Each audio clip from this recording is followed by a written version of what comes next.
अब दौड़ कर गया और नारायण के चरणों को पकड़कर कहा, नाथ आप क्यों आए हो ये तो बताओ। भगवान ने कहा, आपको मालूम नहीं, मैं लक्ष्मी को लेने आया हूं, पर लक्ष्मी को तो मैं अपने यहां रखना चाहता हूं नाथ, मैं इसको छोड़ नहीं सकता।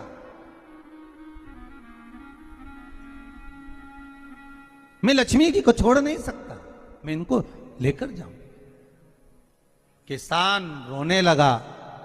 तब भगवान नारायण ने धनतेरस की पूजन का महत्व समझाया। तब भगवान ने धनतेरस की पूजन का महत्व समझाया। सुनो किसान, मृत्यु लोक में रहने वाला मानव अगर धनवंतरी की पूजन करता है, धनतेरस के दिन कार्तिक महीने में पड़ने वाली सुंदर त्रयोदशी तिथि को जो धनवंतरी की पूजन करेगा, उसके घर से लक्ष्मी कभी बाहर नहीं जाएगी। नारायण जैसे बोले तो किसान तुरंत प्रसन्न हो गया। प्रभु प्रभु आप मुझे वो उपाय, आप मुझे वो पूजा का प्रयोग, आप मुझे वो महत्व उस धनवंतरी पूजन का, उस धनतेरस की पूजन का बता दीजिए, जिससे मेरा कल्याण हो जाए, जिससे मेरा उद्धार हो। भगवान विष्णु बोले, किसान सुनो, ये धनवंतरी मेरा ही एक अंश होता है। जैसे मेरे हाथ में शंख चक्र गदा पद्म सब धारण करा हुआ हूं, उसी तरह धनवंतरी का स्वरूप का यदि आप दर्शन करेंगे, आप धनवंतरी के चित्र का अगर दर्शन करेंगे, तो एक हाथ में उनके भी चक्र है, एक हाथ में उनके शंख है, एक हाथ में उनके औषधि है, एक हाथ में उन्हें अमृत का कलश है, और भगवान स्वयं नारायण का अंश प्रकट हो रहा है। बोल धनवंतरी भगवान की, धनवंतरी भगवान की। कहते हैं धनवंतरी भगवान का प्रागट्य जब हुआ था, तो भगवान शंकर ने धनवंतरी देव को देखकर कहा, वाह रे प्रभु वाह, क्या सुंदर स्वरूप धारण कर आए हो। प्रभु जब मेरे लिए विष लेकर आए थे तब एक आनंद दूसरा था, पर आज अमृत लेकर आए हो, उसका आनंद दूसरा है। बहुत अलग अलग बातें महाराज जी। शिव महापुराण की कथा कहती है, दो तरह की वाणी होती है, एक में आपने क्रोध कर दिया, अपशब्द कह दिया, ताना दे दिया, गालियां दे दी, और एक शब्द अमृत का मीठा बोल दिए, प्रेम की वाणी बोल दी, उसका एक आनंद दूसरा है, उसका एक संबोधन दूसरा है। एक विष लेकर आ रहा है, एक अमृत लेकर आ रहा है। शिव जी कहते हैं जो अमृत लेकर आ रहा है उसका आनंद ही दूसरा है, उसके चेहरे की चमक ही दूसरी है।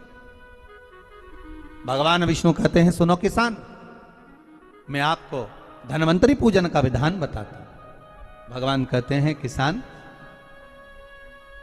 सुंदर कृष्ण पक्ष की त्रयोदशी को कार्तिक के महीने में धनवंतरी देव का पूजन, धनतेरस का पूजन माना जाता है। सुनो किसान, एक सुंदर भूमि पर देसी गाय का गोबर से लीपन कर कर, अगर गाय का गोबर ना मिले, सुंदर जल से लीपन कर कर, वहां एक सुंदर चौक को पूर कर, आप सभी को ज्ञात होगा कि चौक पूरने में रंगोली का प्रयोग नहीं होता। आप लोगों को मालूम होगा चौक पूरने में आटा और हल्दी का प्रयोग होता है। काय का प्रयोग होता है? आटे और हल्दी का प्रयोग। आटे हल्दी का प्रयोग क्यों होता है? क्योंकि आटा समृद्धि को बढ़ाता है, लक्ष्मी वैभव को बढ़ाने वाली हल्दी होती है। इसलिए जब चौक पूरा जाता है भूमि पर, तो चौक पूरते समय आटा हल्दी का प्रयोग करते हैं। थोड़ा सा चावल का दाना या गेहूं का दाना रख दिया जाता है, उसके ऊपर एक सुंदर चौकी, एक चौरंग, एक पाटा रख दिया जाता है। भगवान विष्णु बता रहे हैं किसान को धनतेरस के पूजन का वर्णन, और जो भगवान विष्णु ने बताया है वही पूजन का वर्णन आप लोग श्रवण कर रहे हैं। आज धनतेरस है, आज धनतेरस का प्रयोग कर पूजन करें, और शिव महापुराण के इस भाव को, विष्णु पुराण के इस भाव को, स्कंद पुराण के इस भाव को आप धारण करें, और जो विधान भगवान विष्णु बता रहे हैं उसके हिसाब से, उसके अनुसार आप लक्ष्मी का पूजन, धनतेरस का पूजन करें। चौकी लगाएं, चौरंग लगाएं, पाटा लगाएं, उस पाटे पर एक सुंदर लाल वस्त्र धारण करा दें, लाल वस्त्र बिछा दें।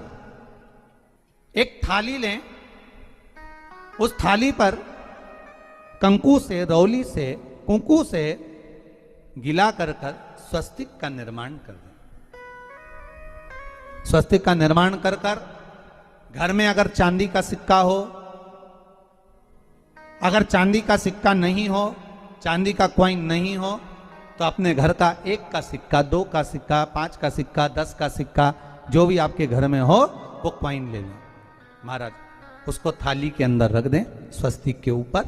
फिर उसका स्मरण करें, आटे के 7 दिए बनाएं, एक थाली में, एक प्लेट में रख लें, घी के दिए बनाएं और उसमें सुंदर बाती को लगा दें। ध्यान दीजिएगा, इसमें जो बाती लगेगी वो लंबी बाती लगेगी। लक्ष्मी जी की पूजन में जितनी भी बाती लगे वो लंबी लगे। महाराज घी के दिए लगा दें 7, सातों दियों को प्रज्वलित कर लें, प्रकट कर लें। एक दिया तेल का लगा लें। तेल का जो दिया लगाया है, जहां पर आपने सिक्का रखा है, कॉइन रखा है, उसका लेफ्ट हैंड, मतलब आप ऐसे बैठे हो तो आपका सीधा हाथ की ओर आप तेल का दिया लग दें। और जो 7 दिए आपने लगाए हैं वो लक्ष्मी जी के राइट हैंड, मतलब आपका लेफ्ट हैंड हो गया, लक्ष्मी जी का राइट हैंड, आपका लेफ्ट हैंड हो गया, आपका उल्टा हाथ। वहां पर 7 दिए जो आपने प्रज्वलित करे हैं वो प्लेट में रख दें। सुंदर थाली जो आपने पूजन के तैयार करी है, उसमें कुंकू, रोली, हल्दी, अबीर, गुलाल, चंदन, मौली, लाल धागा, मौली, अमरबेल के टुकड़े, कमलगट्टे, हल्दी की गांठ, सुंदर भाव में उसको रखें। जल का पात्र सुंदर आनंद से, जो क्वाइन चांदी का और देसी क्वाइन आपने जो रखा है उसका जल से पूजन करें।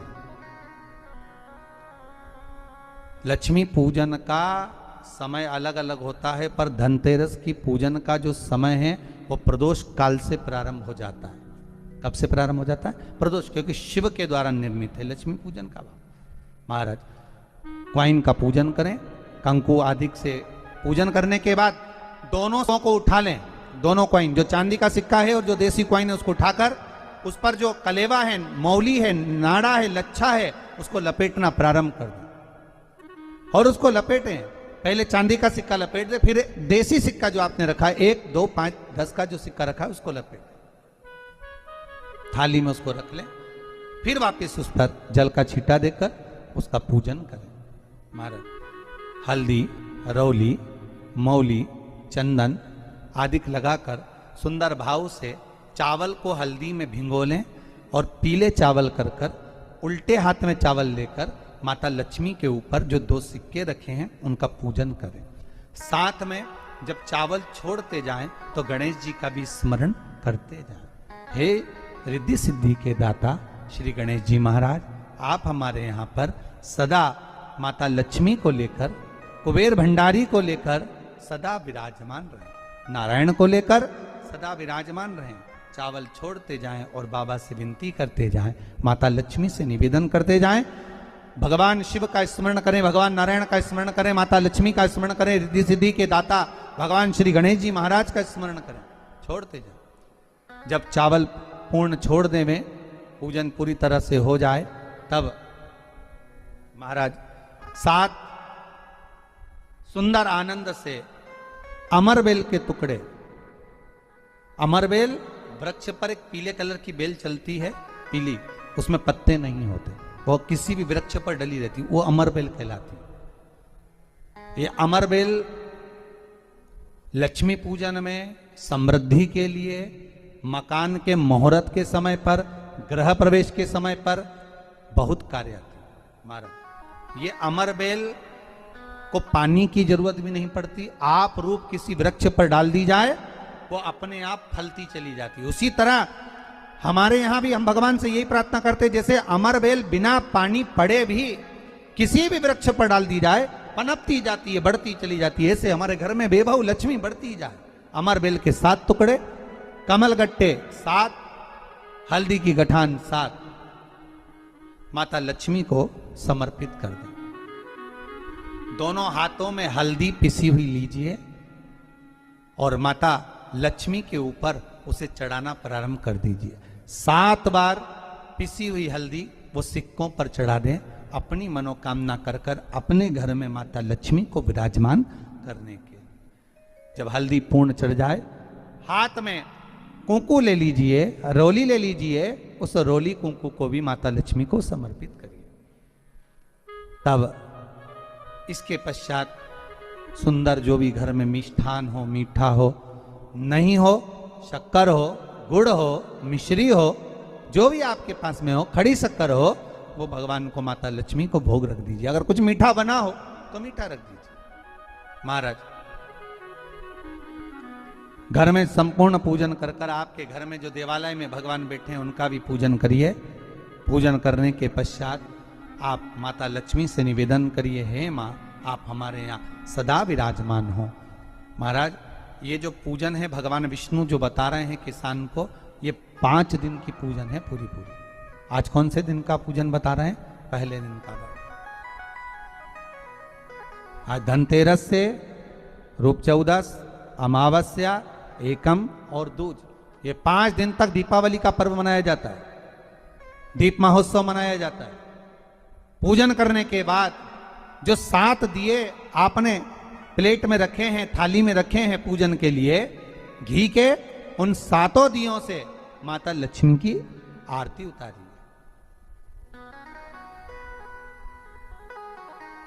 उन 7 दियों से माता लक्ष्मी का पूजन करिए। माता लक्ष्मी से विनती करिए, मां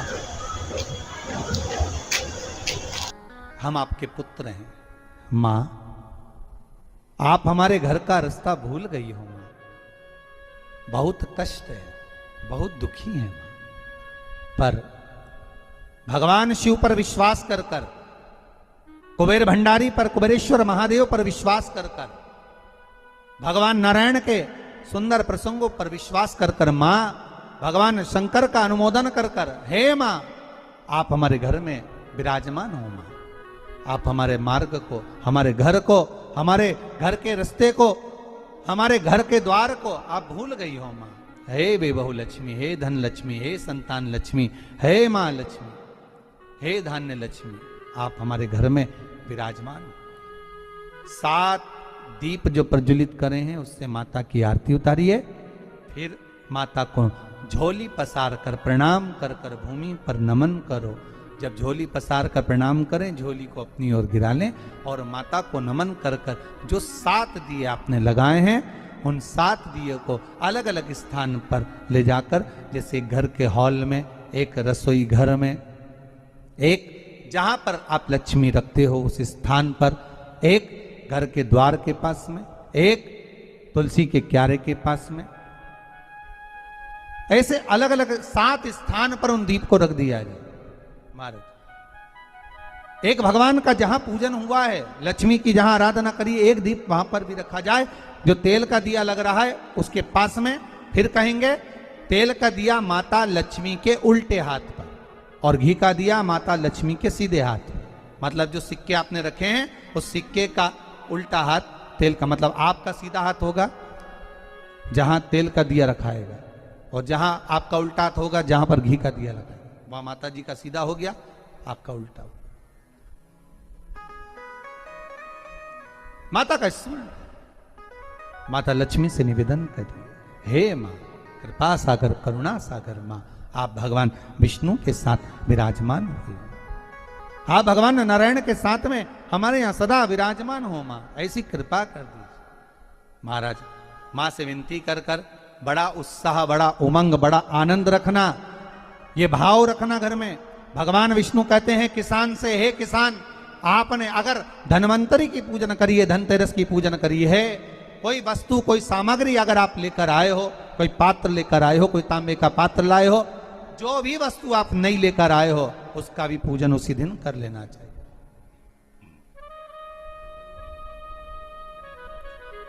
उसका भी पूजन करना चाहिए। बड़ा भाव रखकर भगवान विष्णु ने किसान को बताया। बड़ा किसान सुनकर बड़ा प्रसन्न हुआ। नारायण प्रभु, क्या मां फिर मेरे घर में रहेगी? भगवान कहते हैं, सुनो किसान, ये लक्ष्मी अगर आप धनवंतरी का पूजन करते हो, धनतेरस का पूजन सुंदर कार्तिक के महीने की कृष्ण पक्ष की त्रयोदशी को अगर आप कर रहे हो, तो ये लक्ष्मी भले मेरे साथ बैकुंठ में जाकर रहे, पर